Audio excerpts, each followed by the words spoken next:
How you doing today? Good. How are you?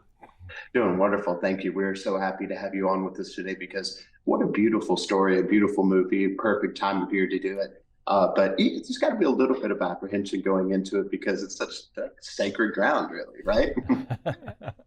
Yeah, it is sacred. It is sacred, but I always like again for me the reason to make this movie and to kind of jump into this was to really immerse the audience. I felt cinematically Mary hadn't really been appreciated in a way and been the primary focus of just her story and nothing else about it, and that includes the birth of Christ. But to immerse the audience in this world would be one of the first times cinematically that people can experience it and see that it wasn't all Christmas cards, right? There was a lot of things that she had to fight and a lot of things she had to overcome. And what is it like when a marriage is arranged and you don't know who this person is and you have to get to know this person and ultimately the love that they feel for each other by the end of this journey? So to me, it was a brand new way to look at a story that we all know. And that to me was important. And yes, we love the scripture and it's sacred and it's the foundation of our story, but it's a new way to look at the movie and to experience Mary in a different way.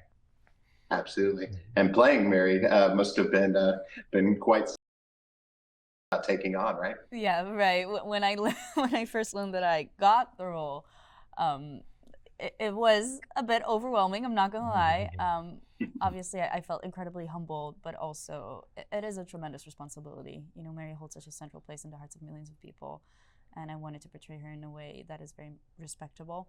Um, but to me, the main focus and the main work was figuring out who she was as a person. As we said before, as DJ said before, we really wanted to make sure that the audience will be able to connect with her on a deeply human level. So just getting to work with DJ together, finding out who she was, that was my main work, because we knew that the key to bringing her to life on screen in the way that we want to portray her is to find that balance between her divine role and her humanity. Yeah, well said. And of course, there's got to be so many great memories from the set. But was there a time where you're just kind of looking around a day, scene, or moment, maybe when Anthony Hopkins is just staring at you? Like, was it just a moment where you're just like, "Wow, I'm getting paid to Oh do this"? my God, yeah, so many moments, but but yeah, it was such a journey. I mean, we were riding horses and we were having the time of our lives. And I was like, oh my God, yeah, this is my job. This is so great. And then obviously you mentioned Sir Anthony Hopkins. Just getting to watch him work was so inspiring to me as a younger artist. He was just absolutely incredible, watching him do a little something different each and every take, not being scared of making mistakes or being bad, and then at the end of the day it was fantastic. It was really something great. Yeah, and I echo that as well. I think the first time you set a close up on Sir Anthony Hopkins and you just see that sparkle in his eye, Right. and just you realize like it's almost like an out of body experience. And then for me too, it's like the movie is big in scope and we have some amazing cinematic things, but I think that a lot of the little moments in the movie are really stand out to me. And one in particular, when I really reflect on it, is because Joseph really in the Gospels doesn't have a voice. In fact, I don't think he even speaks at all.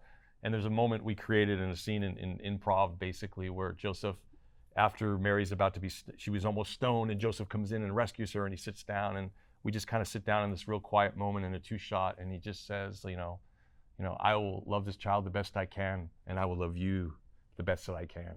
And to me, that was just it was like 4 in the morning, 4:30 in the morning, and the light wasn't working or whatever. But to me, it was just such a beautiful moment. I'll always remember that moment in the movie because it's like, to me, it's the connection of these two that are kind of pushed together, and the first time that they actually feel like together we can do Right. this. Yeah. Right. Yeah. Well, you'll like this. My co-host is Drew Pearson, one of our great Dallas Cowboys, but he caught the Hail Mary, He did which of catch the course Hail was Mary. I was just which glad is you, great. yeah, that's And right. so he told me I have to ask you both your Hail Mary moment, which is that moment in your life or career where you just had to go for it and it worked out for you. What do you suppose that was? Wow, that's a really, really good question. I think my Hail Mary moment was when I got the chance to work with Steven Spielberg, because I'd always thought, again, I'm a filmmaker, I have an imagination. So when I was younger, I would always have these imaginary conversations between Steven Spielberg and myself. And just like, what would it be like if we're making a movie together? And then when I finally got a call and they said, like, Steven saw your short film, he wants to see you. You got to go in. So I went in, and the script that he had sent me was a script. It was actually called Disturbia at the time. And I liked the idea. And so I went in and I said, I'm going to tell him exactly what I want to do to change and all this stuff. And like, you can't tell Steven Spielberg to change the script. I went in, I said, here's what I want to do, and I'm going to do it. It was sort of my Hail Mary, you know, the king of all directors. He was like, great, you got the job, let's go. So that was my Hail Mary.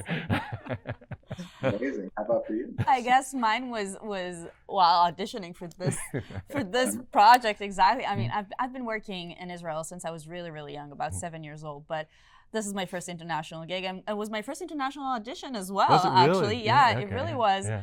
And I remember being so goddamn sick that day where I filmed the tape audition that I've sent, and I kept pushing the deadline because like I was gonna get better. I was gonna get. I in fact did not get better, and I was like, you know what? I'm just gonna go for it. I'm just gonna do it. I'm gonna send those takes. Hated the takes, sent them out anyways, and that kind of worked. They were great. She's selling herself. She was selling herself short. She's definitely selling herself short. They were brilliant in my book. Caught the Hail Mary, and now you're married. So That's right. Exactly. That's beautiful. Well, thank you so much for being with us today. Thank you for. I think it's such a beautiful film. We're going to tell everybody check it out, and I look forward to talking to both of you again soon. Oh, great. Thank you. you. Pleasure to meet you. Take care. Thank you. Bye.